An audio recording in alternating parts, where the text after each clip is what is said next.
All right. So tonight we're going to be talking about salon and spa ownership.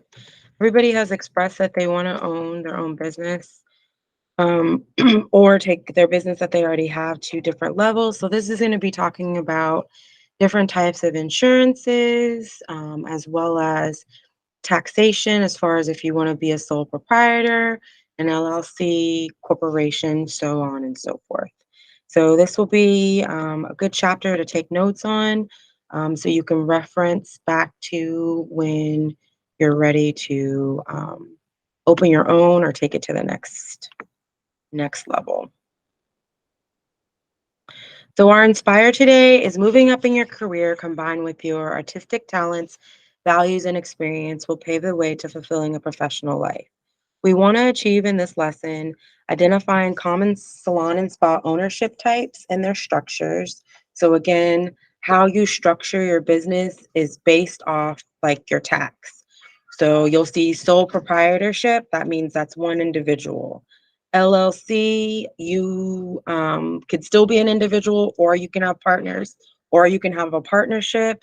There's also a corporation, and then we'll also talk about franchise. So you can buy into a salon or spa that is already in place.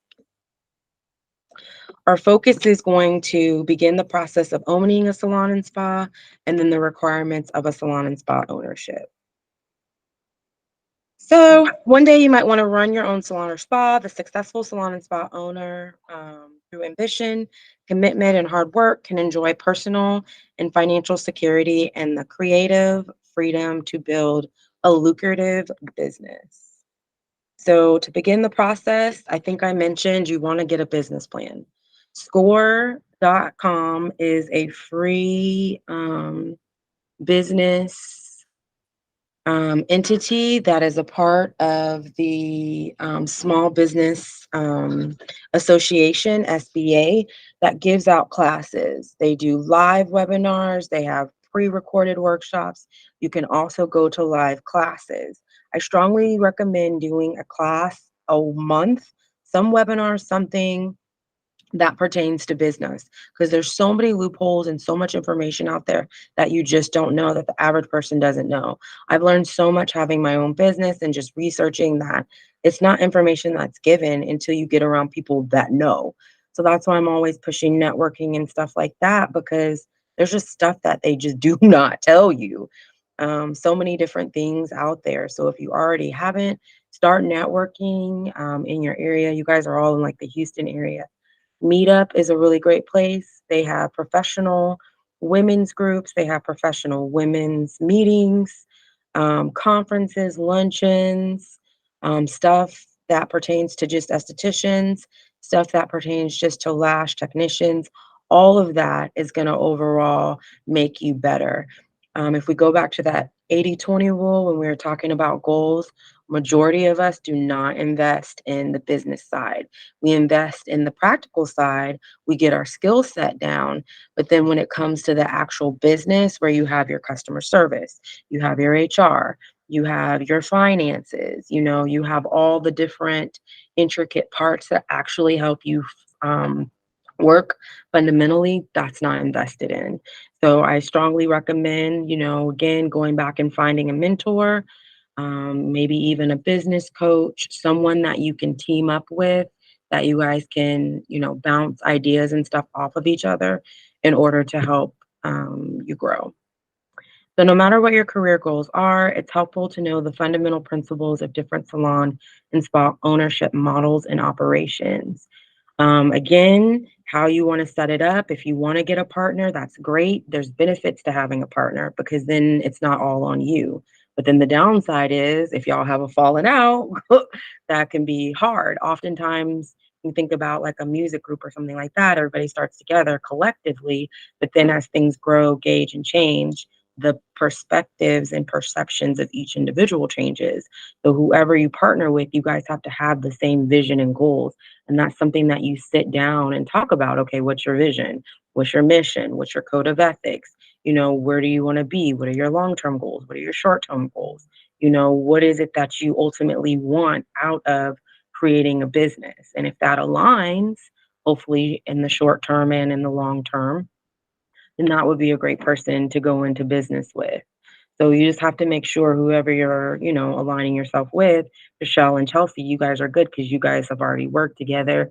You kind of know what you want to do. So you have a little bit of a leadway there. If you ever wanted to bring in a partner to your business, um, Tiffany, or if you didn't bring in a partner, team up with someone who already is established like yourself, and you guys go under like maybe your own separate businesses, but you're in one entity, like you're in one location, that's an option too. So there's just a lot of options. You just have to get it in writing, make sure that the standards and the expectations of each party are outlined clearly, and then always have some type of buyout where you can buy your partner out or they can buy you out so you're not stuck into something. If you want to continue to go on and they don't, or vice versa, there's a way for each party to still maintain a level of professionalism, let business be business, and move on. Okay, so self-appraisal. Are you ready to own your own business? A salon and spa owner does not have to be all things to all people. An esthetician planning to open a salon or spa should access their own skills and hire employees who have strengths in areas they feel less confident in.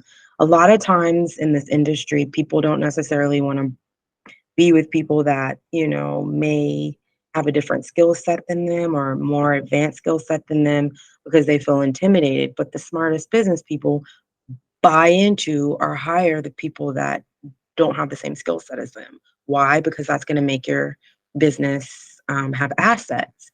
Make the people that you work with and the people that you hire an asset, not a liability. When we go back to talking about assets versus liabilities, the people that you hire needs to be an asset. The building that you choose to have your business out of needs to be an asset. The services, the products, all of that you have to look at as how is this going to overall benefit me. Of course, you're going to have some liabilities, but majority of it needs to be an asset. And so you can start looking at people now. Okay, where are they? How did they get there? Are they willing to be a part of maybe my advisor team or mentor me or come in and, just help out here and there again to help make the business be the best it can be? Because it's really easy, to go into work and, punch that check, but it's completely punch that card. But it is a completely different thing when you work for yourself and then also when you have people working under you. There's a lot of moving pieces. So, some essential skills to success are going to be recognizing popular skin trends and techniques, communicating confidently with public in ordinary and difficult instances, being open minded about suggestions and criticism from clients and staff, demonstrating self-control in uncomfortable situations, managing the financial operations of a salon or spa, work with professional bookkeeper or accounting. So that's like that QuickBooks. I think there's also Zero. There's a lot of different accounting systems, but you need something to show you your cash flow, your balance sheets, all your different financials in order to see, is the business operating in the positive or is it operating in the negative? And why is it operating in whichever aspect it's operating in. Managing retail inventory by utilizing proven inventory management principles, developing your knowledge of legislation and regulation. Everybody should be a part of the TDLR email list. Make sure you're reading those emails.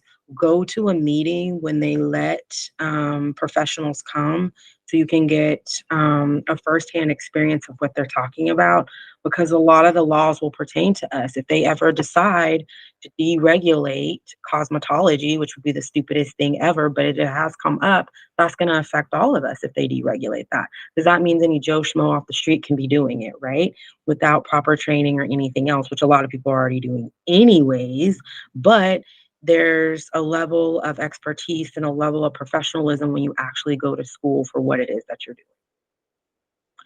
Establish, review, and adjust salon and spa treatment costs in accordance with economic factors. Promote skills and new and existing treatment methods to generate business. And then organize a business plan that supports growth and stability.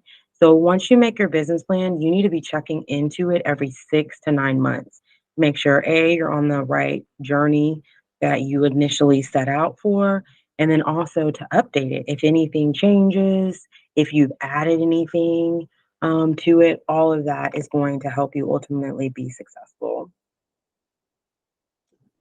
So, a financial statement is going to be a written record of a business's financial situation.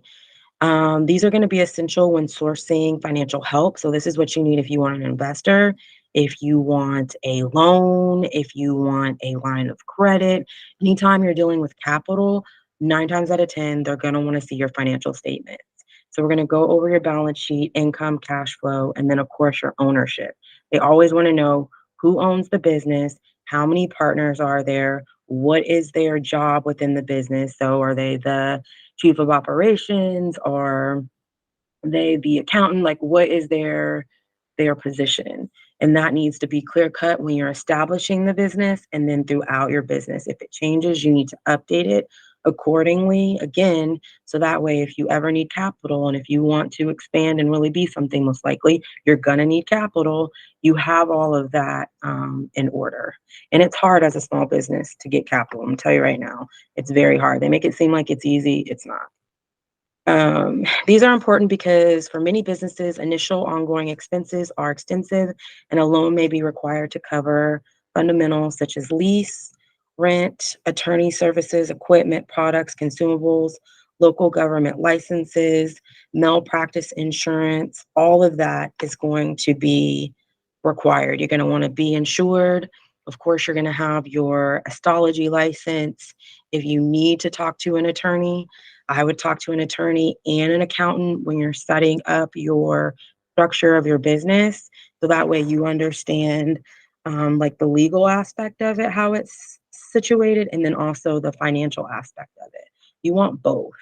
And you want to have a clear understanding. Okay, these are the taxes that I'm responsible for paying. This is the tax bracket that I fall in. This is what I'm able to write off. These are the loopholes that I get credit, so on and so forth. Because again, there's a lot of stuff that you just don't know until you know. So let's see. Organizing your finances on paper will help identify shortfalls and help to show business lenders that you are a good risk.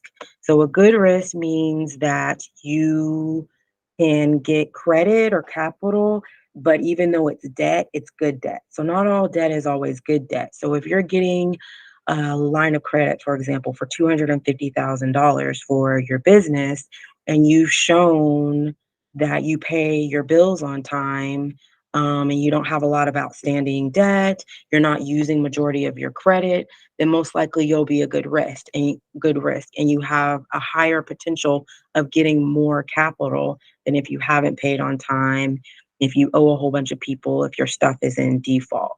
Like I mentioned when we were talking earlier about how there's like over 30 different credit bureaus. So if you pay your utilities, your phone bill, if your account's negative, if you do all these different things, it counts against you. You don't necessarily see it on the couple of credit bureaus that we have, but all of that's counting against you. How much money you have in your bank right now either counts for you, or against you. Any past loans, anything, all of that is taken into consideration. You just don't necessarily see it on the same aspect as the person or the company giving you the money.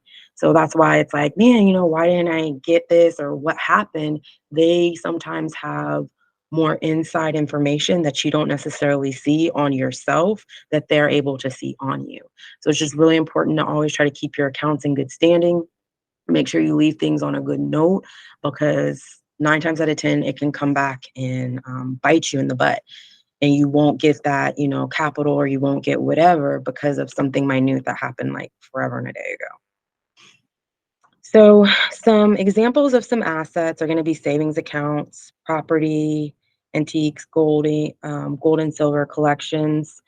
I would recommend, if you have not already, to start yourself a 401k plan. If your business already does it, if you don't, start yourself one, to where you can pump money into it. Because if you own your own business, who's going to retire you? And we're in the service industry, so typically, if we don't work, we don't make money. So you need to be saving. You need to, I would recommend, have a life insurance policy if you don't have one. There's different types of life insurance policies that if you pay into it over time, you can take money out of it later, put that in a 401k plan. But I would be doing some type of savings that's going to make you more than just the regular interest, whether it be a money market, investing something that will be another form of income for you later in life, and then also something that you have to fall back on, because majority of people don't have benefits unless that particular company, provides it for you. And if they do, that's great. But if you leave, then that's going to stop. So you need to have your own stuff set up. You can also have your own health savings account where you're pumping money into that. So if you need to go to the hospital, if you need to make a copay or something like that, you can use that money, typically tax free, towards that, and you already have it set aside for any type of illness or something that comes up. And same thing with insurance. You can get short-term disability, you can get hospitalization. There's tons of insurances out there. If you're out, maybe a day or two or a week or two, that will still pay you. Of course, you won't make as much, but you're not losing as much money as you would if you weren't making it. And then, of course, your liabilities can be like personal loans, car loans, credit cards, and all that stuff. But you can make your credit card an asset if you get a credit card that offers you like rewards or benefits. So getting like a business credit card that, pays you every time, you put a bill on there. I would recommend, if you can, putting all your bills on your credit cards if you can, and paying that off each month. That will build up your credit personally and your business credit. And then also it keeps your accounts clean. Like I was telling you earlier, every time you have all those transactions, they're counting either for you or against you. So if you just have one lump sum transaction each month, then that won't count as much against you, and it's on your credit cards. All right. So a bank might only lend you 10% of your personal net worth. With a net worth of 20,000, for example, you could borrow approximately 2,000. So now the new thing that everybody's doing is your potential net worth or your potential capital. So let's say your business brings in $50,000 a year.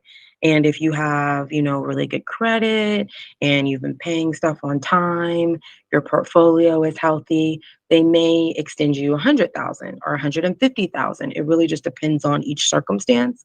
So if you haven't already, start building yourself a personal and professional portfolio where you're able to see the health of your finances and your spending, both personally and professionally, which I promise you will help you when you're opening your business. Because when you lease something, they ask you for your finances. When you want to go rent your space, or if you end up getting a partner, if you want to invest, if you need a loan, anything like that, they're going to ask you for that. So if you've already been working on your portfolio, all of that can be aligned to where you're able to just send it over. A lot of times, when I talk to different people for stuff for the school, they're like, man, your stuff is so organized. I'm like, yeah, you gotta have your mess in order. And they're like, man, it'll take people months, to send over a document or two. They don't know where it is and they're disorganized.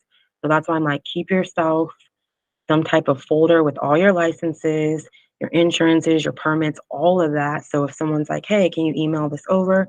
You pick up your iPhone or your Android, scan that document to text and email it just like that, and then it's done.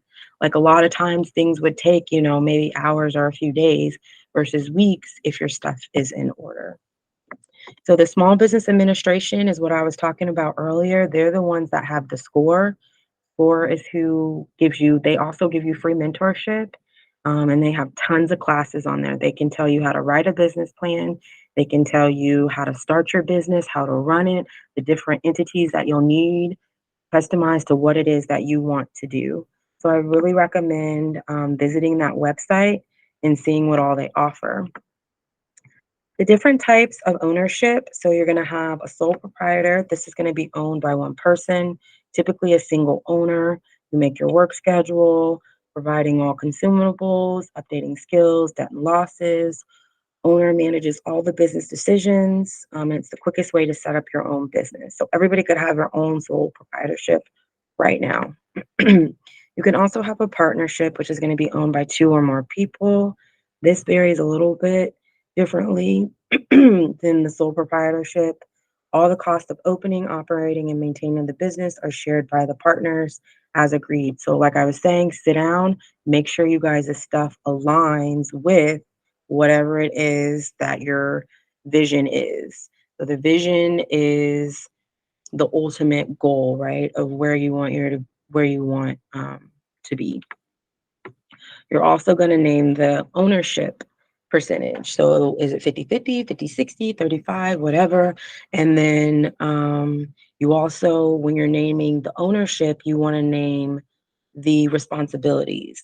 So someone could be an owner, but they may not necessarily have a majority vote when it comes to decisions. All of that needs to be written down. You have silent partners, silent investors. You have a lot of different roles that you can have in your company, but you still are the sole decision maker. Or maybe you have three or four people that are sole decision makers. Either way, whatever you want your structure to be, it needs to be written down and it needs to be legalized, meaning it's notarized from some agency that is able to say, okay, this is a legal binding document. Your LLC is going to be your limited liability company. This is an entity that is a blend of a partnership and a corporation, so it's a little bit of both worlds. It requires an operating agreement depending on the location of the business. It limits liabilities of owners based on the amount of business debt guaranteed by the owner, not liable for other owners' actions. It's a very popular form of business structure due to tax requirements and the limitation of owner liabilities. So if someone wants to come after you for whatever reason, they can not necessarily, depending on how you have it set up, can't come after you, but they can come after your business, depending on how you set up your structure. In some cases, if you have it set up not very well, they can come after you and your business. But with a limited liability, they could just come after your business and not necessarily you personally. So again, getting a lawyer, having them tell you all the ins and outs of all of that, make sure you understand the legalities of what you're setting your business up to be. All right, ladies, give me 1 second.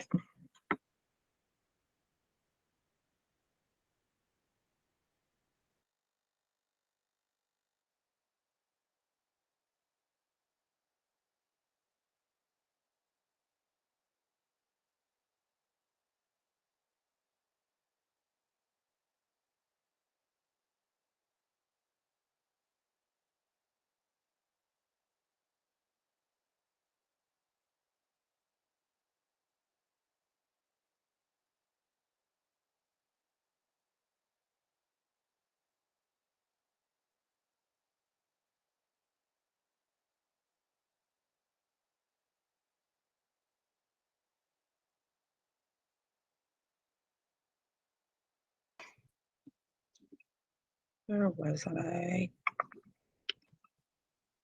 Okay. Um, okay, so then the corporation, this is going to be owned by shareholders, but technically you can be your own corporation. You can incorporate your name if you want to. Again, going back to those taxation things, where you make yourself a business just like off of your name, or you can incorporate the business that you come with But typically it's owned by shareholders. It's a legal entity. It separates from its shareholders, which is formed under the legal guidelines. A corporation has a charter,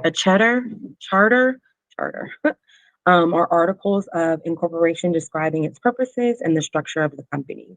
So there's a C corp and an S corp. Again, going down to taxes. So I believe, if you make less than $1.2 million, you're considered a small business. If you make more than $1.2 million, then you're not a small business. So again, going back to accountant and lawyer, they're obviously able to explain it a little bit better. But depending on your business type and how much money you're actually bringing in according to your expenses, they would be able to tell you, okay, you either want to file as an LLC, you want to file as a corporation, you want to file as a sole proprietor. It's really just going to depend on how much money you're bringing in, and then like your expenses. So if you bring in 500,000, dollars, but your expenses are only 100,000, you best believe you're going to be paying probably a good 80, 90, maybe 100. You're going to be paying a lot. Let me see, 15%, because it goes up times, yeah, 75,000 at least on taxes. So you would want to find something that you could expense, so that way you put that money back into your business versus giving it to the government. So shareholders elect representatives known as board of directors. Board of directors appoint officers to run the day-to-day businesses. Shareholders reserve income based on the corporation's profits. Corporations may be privately held by just a few stockholders or publicly held. If they're publicly held, stock is owned by many people and is available for sale on one of the stock exchanges. So if your business ever elevates, to a multi-million-dollar business, you could eventually bring it public, because most businesses start private, or start small. And you could bring it public to where there's enough equity built up in the business where people can start buying into the business. A lot of people go public or go on the stock exchange because, again, that's someone investing into the business, but you have the whole public investing into it versus just like an investment group or an individual investor. General stockholders are not liable for the corporation's debts or losses as long as the corporation is operated as a separate legal entity. Laws concerning liability or damage to persons or property as a result of the corporation's activities may be different according to where the corporation is formed and the place when it conducts its business. So, time and place where it conducts. If you have a brick and mortar, the state that you're in, Texas is going to have different laws than Arkansas, than Louisiana, so on and so forth. And then again, how you form it. So how many people, how many partners you have? Are you just by yourself? How much do you own of it? So on and so forth. A lawyer and an accountant should be consulted to ensure that the corporation is properly established and conducts business in accordance with the local laws. And the laws are constantly changing. So if you can find, like LegalZoom is who I use to set up all my stuff. They're expensive, but I knew that they were gonna, do it correctly. You can file your own entity, like you can set up your own corporation, your own LLC. You just gotta make sure you understand the paperwork. And sometimes that legal mumbo jumbo, I'm like, all you had to say was, what is the income statement? They make it kind of difficult, and you're like, I have no idea what this is. So you want an ongoing lawyer, an ongoing accountant, and if you can, I would even get a business advisor that can help you put that 401k plan in, help you set up your life insurance, your will, all of that stuff. So that way, again, if something ever happens, you're good. I mean, I have a former student right now, her husband died while she was in school. He died last December, and she still can't touch the account because if you don't leave your stuff right, the state or the federal government will jack you. You can have $100,000 in there and they'll take it. They'll literally take it if you do not set your stuff up. And most people don't know that. When you die, you still have to pay stuff. They still tax you and everything. It's called a death tax. It's crazy. It's like you're not even here. You still got to pay. Still got to pay. And then your franchise is an operating agreement. It is going to have simple policies about hours, products used, employee benefits, salaries, look, feel, and color of the salon and spa are decided by the parent corporation. So If you do like a corporation or an LLC, you can do what's known as a DBA, where you're doing business as. So, for instance, let's say the parent company is Pepsi, and then they have a smaller company and it's like licorice or something like that. So it's still PepsiCo, but they're doing business as licorice. So the corporation is still the deciding factor of everything that goes on, but this is with a business within itself. Like for me, Glammy Up Girl was my first business, so it actually owns the International Institute of Aesthetic Arts, but I'm doing business as a school, even though I'm under the umbrella of Glammy Up Girl. Let's see. So requirements for salon and spa ownership. To begin the planning process to own a salon or spa, you will need to know the location, which is going to be super important. This is the most important factor in opening a salon or spa business is location. So a prime location where there's a lot of traffic, a lot of people coming in and out, a built-in clientele is awesome. Somewhere prime where it's either new and upcoming or it already is established and it's not going anywhere. What are your available locations in the area? You'll need to assess parking. That is so, so important. Most Americans are lazy and don't want to walk and get upset and will drive around 15 times to find that one close parking spot instead of just walking. So that's going to be important. High traffic activity, like I just mentioned. Disabled access, you need to have something for, people to be able, if they do have like some type of disadvantage, to get into your establishment. If it's upstairs, then hopefully there's an elevator in the place that you are. Marketing, marketing, marketing. Majority of successful companies market a lot. Like they spend hundreds of thousands to millions of dollars yearly marketing. That's going to be a big key. I'm always talking about social media starting now. That's going to be really important. That's just one form of um, a way to advertise is going to be social media. You also want to be going to different events, like I was saying, joining groups. You can host your own events, attending different types of like webinars and workshops that I was mentioning earlier, get other ideas on marketing. You can email, market, text message market. Most people don't really answer the phone anymore if they don't know who the number is. Some people do, but you could old school cold call. They don't really send a lot of stuff in the mail, but there's a lot of ways to promote yourself. Of course, ads, digital, great content, all of that is going to benefit you. The more exposure you get, the more likely you will have people seeing your business and then coming in and supporting your business. Cost of necessary improvements. So incidentals, unforeseen instances, you need a rainy day fund. Just like you have a rainy day fund for personal that you should dip into, should be no less than 1,000. For your business, it should probably be anywhere from $3,000 to $5,000, a rainy day fund. If you own your own business and you're responsible for plumbing or electrical or anything like that, you need to be able to dip into some type of financial reserve, like I was saying earlier, having your different accounts set up to where your business is still able to function. You should have multiple business accounts. Don't just have one. If something were to happen and that one is disabled, then you're SOL. You need multiple business accounts. You need multiple funds set aside or allocated to different um, events that can occur. Compliance, the salon and spa owner's responsibility also includes all local, state, and providence and federal rules, regulations, and laws. Examples include city zoning and building codes, city and country waste disposal rules, and assigned state providence regulating agency licensure regulations, which is TDLR.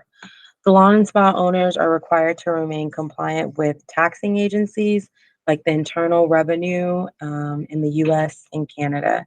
So when you have your own business, you still have to pay property taxes, whether you own the business or not. So that's where they get you And typically that property taxes support that particular city, whether it be like the schools, some of it goes to the churches, so on and so forth. So you're still responsible for that tax, even if you write everything off.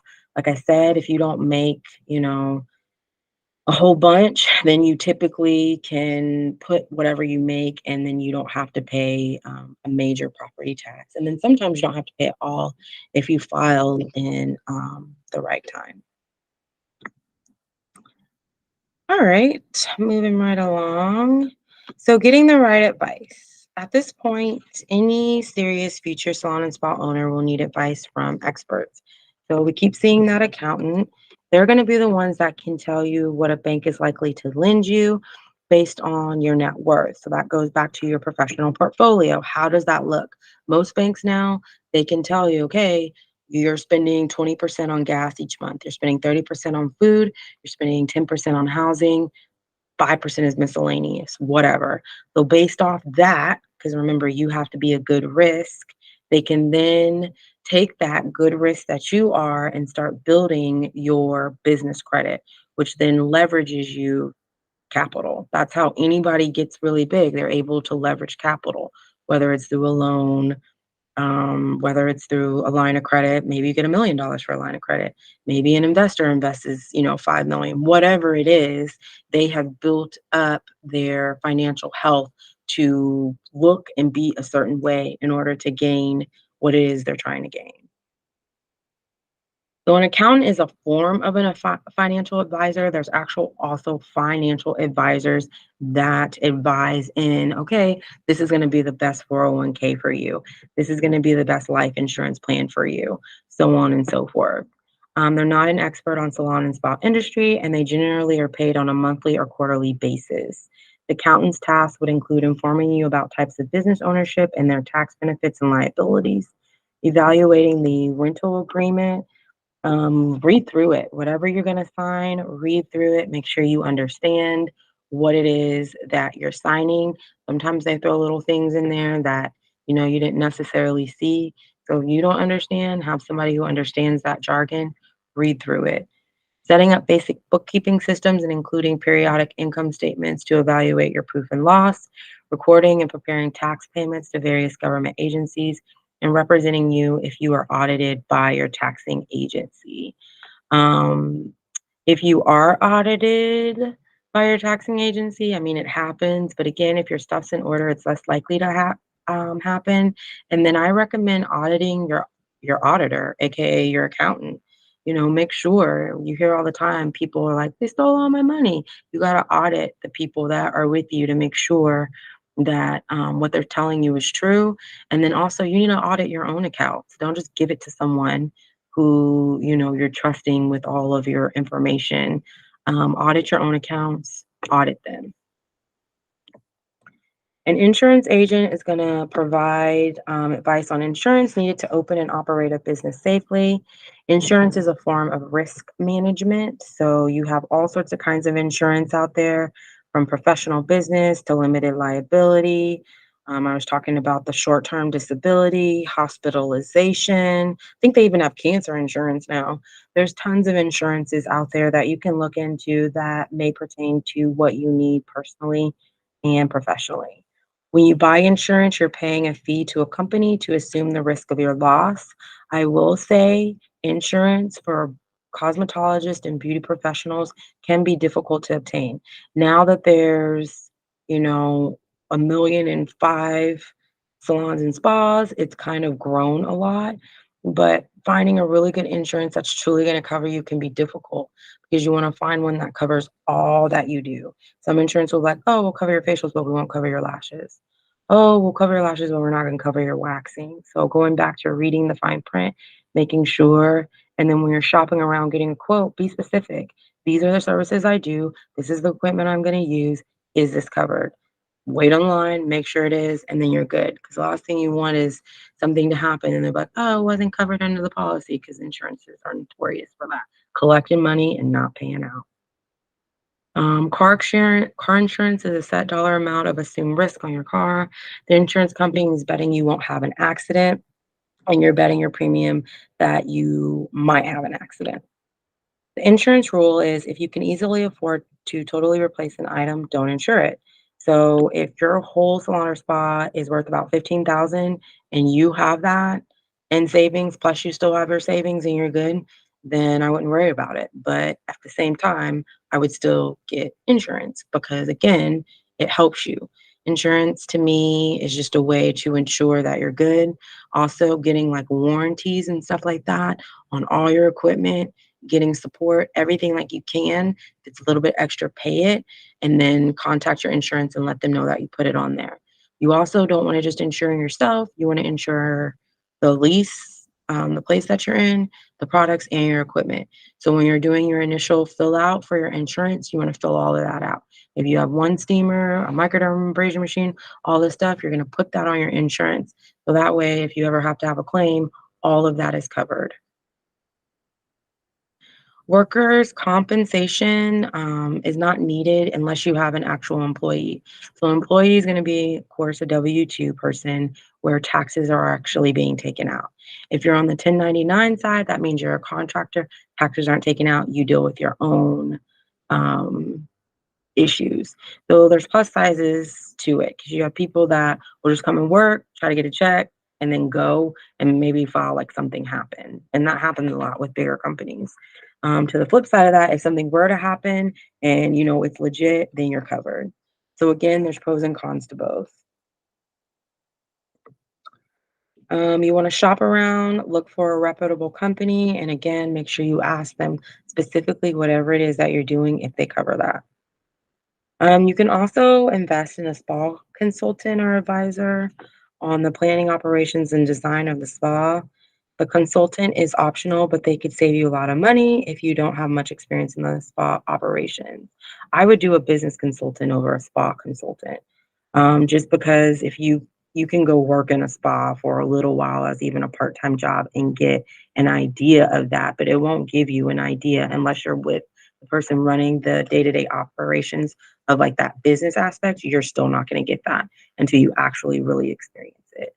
So I would say a business consultant over a spa consultant to outline again the trajectory of your business and what it is you're trying to do. And then a distributor, sales consultant, this is going to be someone who represents a full service professional, only distribution, like beauty supply house. It's typically linked between manufacturers and salons and spas, and it can be beneficial to develop a strong relationship with one distributor who carries all products and equipment needed to open a salon or spa. The distributor may have financing available. Oftentimes, when you're purchasing, let's say for you, Chelsea and Giselle, you want to go get a laser and it's $25,000. Most likely, you're going to have to finance that. Maybe not. You may have it, but most likely you are. So, stuff like that, it's good to have financing. Financing will also help build your business credit as long as you make your payments on time.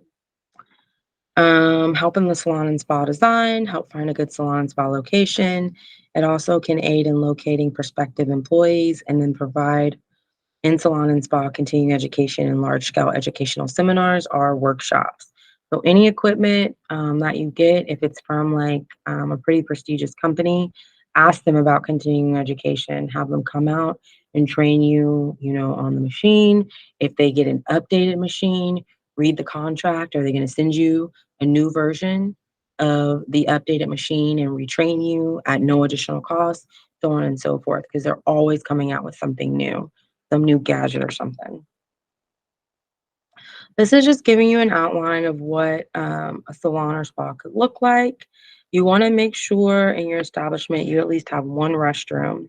That restroom needs to, of course, have a toilet, hot water, cold water, obviously a sink, and then some type of sanitation with like soap and like paper towels or like a dryer. If you're able to have some type of dispensary, the dispensary could house your washing, so your washer and your dryer, and then all of your extra supplies that you're not using. You could have a break room if you wanted for yourself or, you know, whoever else is there. And of course, your different treatment rooms, an office if you needed, and then some form of a consultation area to either talk to your clients, or you could double the consultation area as like the reception area, to where if you're running behind or whatever's going on, you have somewhere for them to sit. The inventory room could be another room as like dispense. Sometimes you'll find, like I said, the laundries in there, the linens and stuff in the inventory room, and then of course your extra product. And then lastly, some type of retail section where you're able to sell products. We mentioned that's another form of income in conjunction to the service. So you want to have some form of a retail section to be able to sell products and let the client see what you're using on them. And then a closet's also optional because you can put like your brooms and stuff in there, or you could put it like in the inventory or dispense room. So space requirements and floor plans. In general, it takes 120 to 150 square feet per esthetician to create an efficient workplace. They're now making the esthetician spaces a lot bigger than what they used to. Used to be like a little hole in the wall. Now, because of the growth in the industry, they're making them a lot bigger. So you can get, full size little mini salons now in your room, if you want. Or if you want to do a storefront, that's an option as well. So, as an owner, you can give more space per person, but this could also increase um, investment costs, which can cost the salon and spa more than is profitable. So, the idea salon and spa arrangement has an efficient traffic pattern. The best design requires the fewest steps for the client and the esthetician to travel. All salons and spas require a reception area with seating and a desk for receiving guests, a dispensary, a restroom, and service areas such as treatment rooms. In addition, you need to have a retail and a promotion area, which typically is in conjunction with the retail area. If you're running a special that month for a facial or something like that, you could have that because, maybe they didn't open their email or they didn't see their text or whatever. So you could say, with the purchase of a facial, we're doing, 10-minute $10 eye treatments or something like that. And then develop your floor plan. Your floor plan is going to be a part of your business plan. That is what you'll need to have some type of blueprint of the layout of the structure in which you plan on doing your business in. So I'll give you an example of a little room. Environmental guidelines. So adapting a commercially responsible attitude for your business and the environment will ensure you can develop and implement protocols that are compliant with all government requirements. It also reduces your business's carbon footprint, and it implements cost-effective methods of working and using resources. Waste disposal. Proper waste disposal is a legal requirement and avoids unnecessary pollution. A variety of laws exist to cover business refuse disposal. So typically, if you work in a salon or suite, you can empty your own trash. They'll probably have a bigger receptacle, if you will, that you can empty it into. If you're using any type of Sharpies, it needs to go into a solid Sharpies container, so that way it doesn't puncture the bag or anything like that. But same sanitation guidelines, just making sure that nothing can affect the environment, you or your clients. Noise and lighting. Noise levels and lighting can also be considered unnecessary pollution. Employers should take measures to reduce extreme noise or exposure to it by providing hearing protection in situations where the noise is considered excessive. One downside to having a salon spa or suite is you may be next to someone who like blasts their music, and that happens. Um, one of the schools that I worked at, one of the guys, he not only blasted his music, but they would drink like all day, like hardcore liquor. I'm talking about like Hennessy, the hardcore stuff. But that particular school was in a office suite, so they were right next door to him, and he would play like hardcore music with cussing and all that. Most people, if they're coming to get a facial at a spa, they don't want to hear that. They don't want to hear shot you in the face last night. Like they're not trying to hear all that. So that's going to be another consideration that you'll want to think about. Um, Going to the place that you want to go during the peak time so you can really get a feel for, is it quiet? Is it not? How's the lighting? All that good stuff. Borrowing money. So after you have found a location and determined a suitable floor plan, you want to identify the cost of fixtures and estimate the capital improvements necessary. You'll need to determine how much money you need to borrow. So that goes back to your business plan. What are the different aspects of your business? So if you're running services, do you also want to run product? Do you maybe want to sell merchandise in conjunction with your product? Do you want an online store? Do you want to come out with an ebook? Do you want to sell classes? What exactly do you want to come from your business? All of that needs to be outlined so they can see, if you are borrowing money, how you're going to pay it back. So after you found a location, determine a suitable floor plan, identify the cost of fixtures, and estimate the capital improvements necessary. And you're gonna have to estimate your capital necessary by giving a slight inflation of 2 to 3% each year, because everything goes up. Your rent's gonna go up. We've seen the cost of products going up. Everything's going to go up. So you have to do that thinking about, okay, in 2023, cost of everything just for easy math is 10,000. Well, in 2024, looks like it'll probably be 11, 12, maybe even 13,000, depending on what you've added, the softwares you're using, the equipment, all of that. You should not sign a rental agreement until you've received loan approval if you need a loan. Your accountant should advise you for operating capital required to open the salon and spa and pay the business expenses for at least 6 months. So that's why I was telling you, Chelsea and Trishelle, if you guys know you want your own business by the end, I think you said of 2024, save today, $10, $5, whatever, save it. So that way, that's one less thing you'll have to be worried about paying for, because rent typically is one of the biggest costs. So rent, payroll, stuff like that is going to be like a bigger cost. So if you save a little now and you have that 5, 6, 7 months, all the money that you're getting in is just going to buy like your products and stuff like that. And you could even be buying products and equipment along the way. So again, the money that you're getting is just income versus, or it's profit, I should say, versus income. Generally, you need to be willing to invest in some of your own money. Whenever you get something, always make sure you put a little bit something back into the business. It comes back tenfold. So if you have a 500 week, put $50 back into the business, put something back into the business to keep it going, and to keep it healthy. So your business plan is going to have to include your executive summary, which is the introduction to your business. So it's what your business is and what your business does. Your mission statement is going to be your how you get to your vision.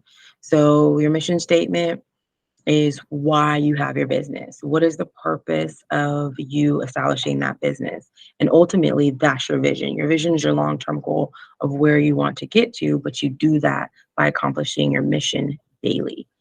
Personal details are going to include relevant work experience and present income, types of businesses, premises, equipment, and products needed. Be as meticulous as you can. Human resources, estimate the cost of employing people, 2, 3, 4, 5 years. Again, that's going to go up. So that inflation or that extra cost, maybe you start off with 2 people. Well, by the end of your first year, maybe you have 4 people, so on and so forth. That's going to be an added cost. Products and services that you plan on using. And then you need to do some type of market analysis where you know who your customer is, that demographic, how old they are, how much they make, what type of services that they want, what's trending in that area. Market appraisal is a unique selling point of the salon and spa. Review of competitors and marketing strategies. You want to know who's around you. Who else is doing what you're doing? Why are they doing it? How are they doing it? And what is some of their strategy in doing it? I like to use Chick-fil-A as a really great example, because what did they do? They sell chicken just like KFC, and all the little chicken spots, but they took their customer service to a next level. Nobody else was stepping out in the rain and the cold asking you for your order. And, treating you um, like customizable, if you will. So that was one edge, that was one strategy. That was really good marketing that didn't cost them anything to step outside and ask clients or ask customers for their order. That put them at the top of the game. I mean, they're one of, if not the fastest chicken growing company in the nation. I'm sure they'll probably be number one day. So just stuff like that. It didn't cost them a lot, but they took what they already had and basically just capitalized on it and allowed it not only to be a marketing gimmick, but also a strategy to grow their brands. Because I'd say even 13 years ago, you didn't see Chick-fil-A like you see it now. You had to come to the South or, yeah, to the South to get Chick-fil-A. And now they're all over the nation. So SWOT analysis is going to look at the strengths, weakness, opportunities, and threats in your business. So what makes you strong? What are some areas of opportunity as far as weakness that you can improve in, opportunities where you're able to grow, and then any threats? What could be the downfall or the hindrance of your business reaching its full potential? And then you're going to have to include a financial strategy. This is going to be your cash flow, forecast of the first 2 years of profit and loss. So, how much are you bringing in? How much are you taking out? And then, of course, there's applications that are available to help you walk through creating a business plan if you want to make your own. Just remember to be as detailed as possible. So, your rental agreements, once you get a loan, you can enter into a rental agreement called a lease. The lease should extend for 5 years with an option for more years to avoid unexpected rent increases. So the longer you rent your establishment, A, the cheaper you should be able to get it. And then also have in the rent agreement initially that it's only going to go up 10, 15, 20 bucks. Don't have some varied rent each year to where they can charge you some astronomical rate of $150, $200 and a jump, each month, each week, or whatever. So again, all that needs to be outlined in your rent. The longer you stay, usually the cheaper it can be.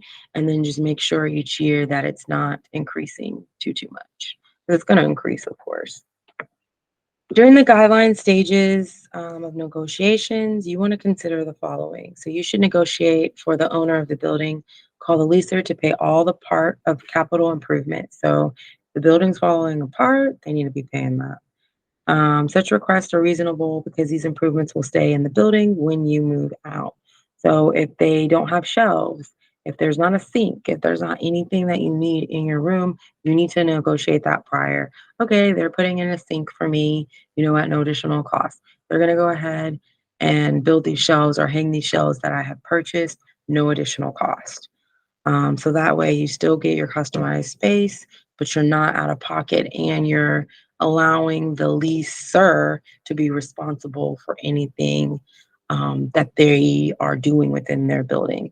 Because the last thing you want to do, minus like painting or anything like that, because that's usually pretty inexpensive, but is to, change the floor, put in all these different things, and then you're out of that money while someone else gets to, enjoy the money you spent. So some improvements could be like a water heater, maintenance, window, roofing, general running repairs, flooring, anything like that. As a renter or leaser, you promise to pay rent and use the property according to the agreement. It is common for salons and spas to need extra water pipes, lounger, water heaters, and more electrical outlets and washer and dryer facilities. You'll probably have to pay for these special features. However, be sure to arrange for the maintenance or repairs or standard building equipment. So you want to make sure your building has Wi-Fi. Make sure they have washers and dryers on site because it's a headache trying to go home or somewhere and do it. It's better just to do it there because then you got to take it, fold it, bring it back. It can be a lot. So you need to make sure that they have that. If you're in a space with a whole bunch of people, they need to have multiple bathrooms, not just one, or multiple stalls within the one. All of that needs to be addressed. I would strongly make yourself questions.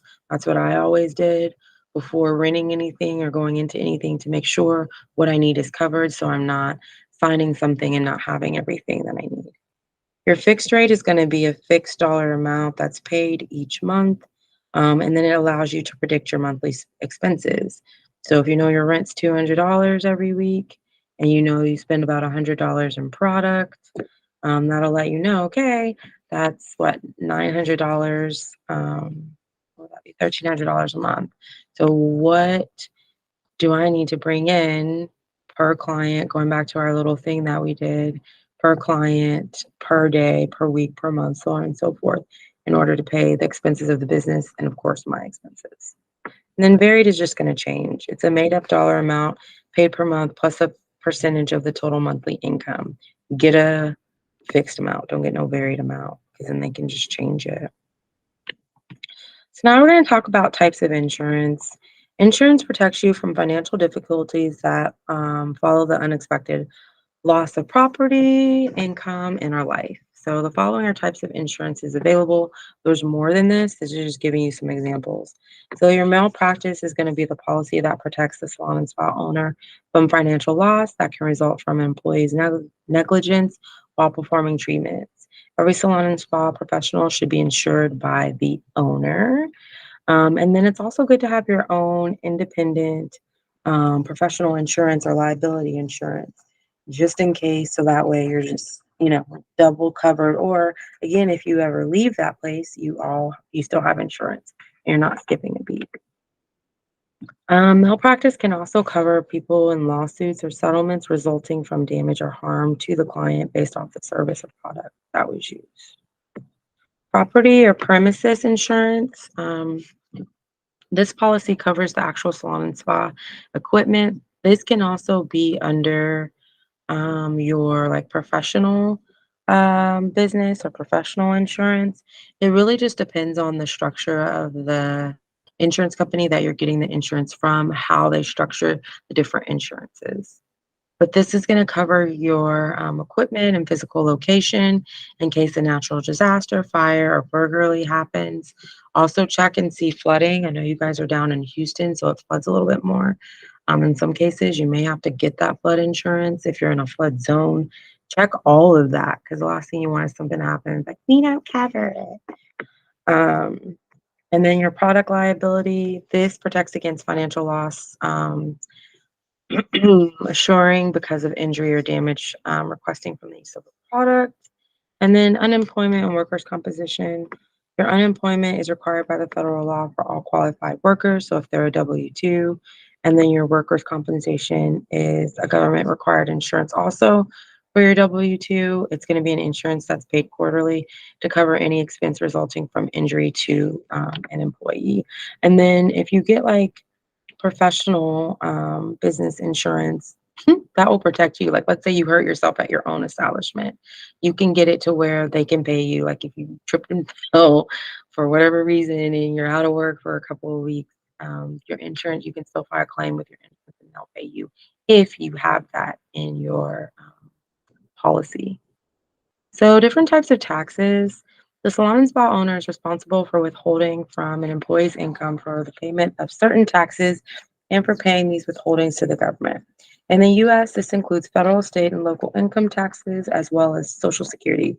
So obviously in Texas, we do not have income tax.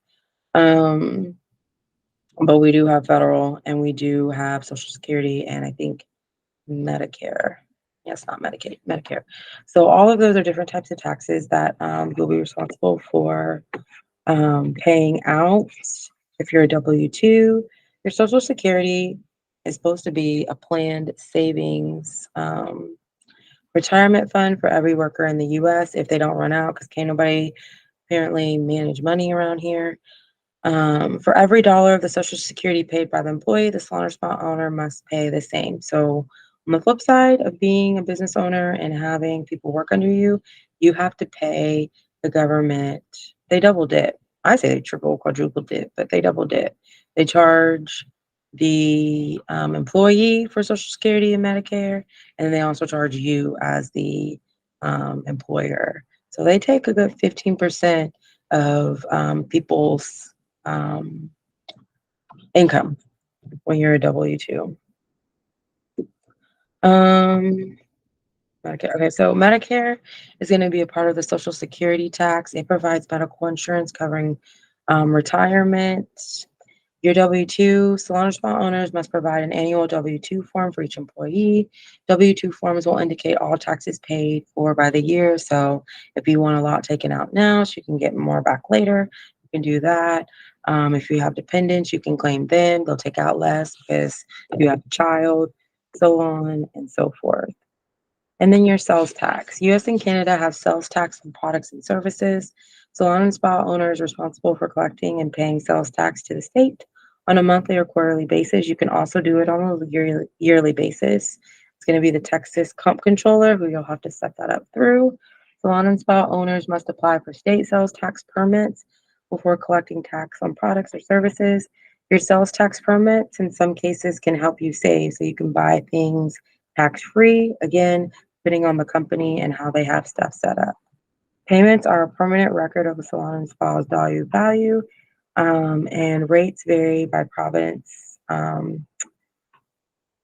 Rates vary by state in the US. We're not worried about Canada. So then the independent contractor, this is going to be your 1099. This is an IRS term that can be applied to estheticians who rent or lease workstations from a building owner. You can also be a 1099 if they do not put you on the payroll as a W-2. This is where you keep all of your money and you're responsible for your own taxes. Rental or leasing fees can vary depending on urban or rural location. The building owner provides a work location and pays the utilities. The lease fee provides all professional supplies and a telephone line and produces products for the retail sell for clients. In Canada, an independent contractor is referred to as a chair renter, and each chair renter must register their business with the government. In the independent contractor system, the esthetician who is considered self-employed reports income and pays self-employment tax directly to the government each quarter, unless you write enough off and you don't have to. There are no benefits provided to the leasee by the salon or spa owner once other than the place to work. So renting a space or a room monthly is the quickest way to set up your own business. You determine your work schedule and are responsible for supplies and continuing refining your skills. There are significant tax advantages for estheticians in this instance. However, you need to familiarize yourself with the complex laws and tax rules associated with this type of business ownership. You can tax your services and your products as an esthetician. Most people don't know that, but you can. Again, it goes back to how you set up your entity. Is it a corporation, C Corp, S Corp, limited liability, partnership, sole proprietor, so on and so forth. So that's why you want to talk to an accountant and a lawyer so they can tell you this is the loophole. This is how you're able to capitalize on all your money, get more back while not, spending as much. So then managing expenses and income. A salon or spa is financially successful if its income is significantly greater than the operating costs. So the income refers to all payments received, and then your expenditure refers to operating costs or expenses. Operating expenses refers to all the cost incurred running the salon and spa each day. If the salon and spa income is greater than the operating expense, the salon or spa is operating at a profit. If the operating cost is greater than the income, then the salon or spa is operating at a loss. The business may operate at a loss as clientele develops during the first few weeks, months, and even years it's open. Your accountant should help you take this into consideration when initially financing is arranged. So just some different costs, of course, salaries and commissions, your rent, supplies, advertising, utilities, insurance, any type of employment benefits, maintenance, cost of doing business, debt services, depreciation, miscellaneous, licenses, permits, unforeseenables, all that stuff you need to have on a budget. And then again, if depending on the type of system you have, just like you have your personal portfolio, you can have a business portfolio that will show you the health of the business. So philosophy, policies, and procedures. A salon and spa should have a professional philosophy or a code of conduct. Creating a policy and creating policies and procedures.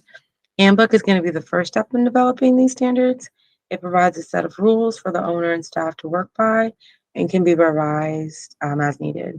The handbook should thoroughly outline the owner's expectations of the employees and may contain information about job descriptions, educational and professional requirements, client retention policies, employment conducts, location, hours, dress code, pay structure, all these things need to be included. So that way you have a policy, just like you have a policy for your salon and spa, you have a policy for your business. And it needs, again, to read across the same. So whatever it says on Instagram as your policies, your link tree, your LinkedIn, it needs to say the same thing on your website. And then it also needs to say the same thing on any type of documents or media you may have. The Salon and Spa handbook should also tell employees what to expect from management. The employer is expected to provide a safe and pleasant working environment, reasonable working hours, and a good salary structure. Additionally, employers should hold regular team meetings where employees can offer suggestions, opinions, and ideas that will be heard and considered. In emergency and unsafe situations, every salon and spa should have an emergency procedure. So fire, tornado, anything like that to let you know what to do if something were to happen. To develop your business sense, talented professionals might not translate into talented business owners. Salon and spa owners need to learn other aspects of the industry, including how to run things well and keep staff motivated while making a profit. So some additional tips, as I've been mentioning, find yourself a mentor. Also get expert advice of somebody who does it for a living and has a proven track record of knowing how to elevate you. Join associations, the chamber, clubs, all that good stuff. And then visit other salons and spas is a great way. I still go around to different schools and get treatments done. I go to different spas. If I'm out of town, I try to go to a resort just to see if they're doing something I've never done. If they are able to introduce me, to new things and their overall operation of their business. How do they run?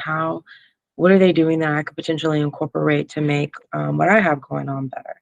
Never stop learning, never stop going to other people. A lot of times people get complacent, they're making a little money, they're in a little spot, and they forget there's a whole industry out there that could typically help them get to the next level. Understanding the inner workings of a salon and spa will create a foundation that allows the professionals and owners to meet goals that they need. Does anybody have any questions? No. Okay, so No. Michelle and Chelsea, you guys are gonna hop on with Nina, and she's gonna finish with the facial treatments, and then Lily and Tiffany, you guys can hang on for a second. I'm sorry, did you say hang up?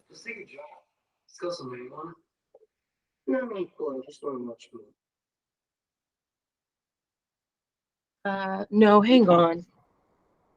We're not done. So she's getting ready to post the code for you ladies, and you guys can hop over into that classroom, and she'll finish up the facial treatments, and then tomorrow, Chelsea and Trishelle, you guys can work on your clients.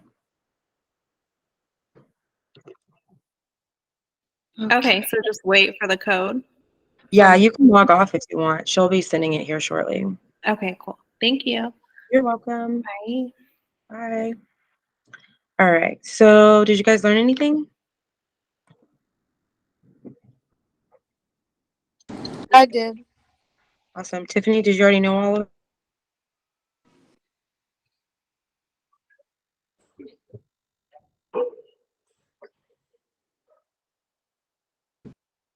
Yes. Not everything, but yes, I learned more. Awesome. Um,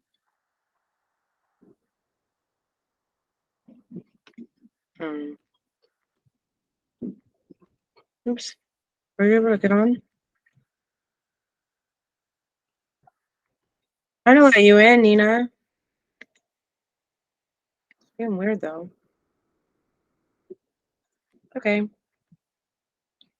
Oops. I think I told them wrong. I thought we were in the last class. Okay, so I'll repost it for them, and then Tiffany and Lily will log into your class.